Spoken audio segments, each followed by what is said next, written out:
పెసర మొలకలు, చుక్క కూర వేసి పప్పు చేయండి. చాలా చాలా బావుంటుంది. పిల్లలు కూడా చాలా ఇష్టంగా తింటారు. చాలా పోషక విలువలుంటాయి ఇందులో. కుక్కర్‌లోనే 10 నిమిషాల్లో ఈ ప్రాసెస్ అంతా కూడా అయిపోతుంది. స్టవ్ వెలిగించుకొని కుక్కర్ పెట్టుకొని అందులో కొంచెం నూనె, నెయ్యి వేసుకోవాలి. ఇవి మరిగిన తర్వాత ఆవాలు, జీలకర్ర, ఎండుమిర్చి, వెల్లుల్లి రెబ్బలు, పచ్చిమిర్చి, ఉల్లిపాయ ముక్కలు వేసి వేగనివ్వాలి. ఉల్లిపాయలు వేయడం వలన ఆకుకూర పప్పు చాలా టేస్టీగా ఉంటుంది. అందులోనే కరివేపాకు, పెసర మొలకలు, చుక్కకూర వాటికి తగినంత నీళ్లు పోసి మూత పెట్టి 2 విజిల్స్ వచ్చేంత వరకు ఉడికించుకోవాలి. పెసరపప్పు, చుక్కకూర చాలా త్వరగా ఉడికిపోతాయి కాబట్టి 2 విజిల్స్ సరిపోతాయి.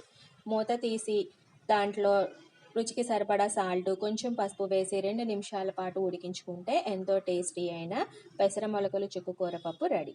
లైక్ చేయండి, షేర్ చేయండి, ఛానల్ని సబ్స్క్రైబ్ చేయండి. Thank you.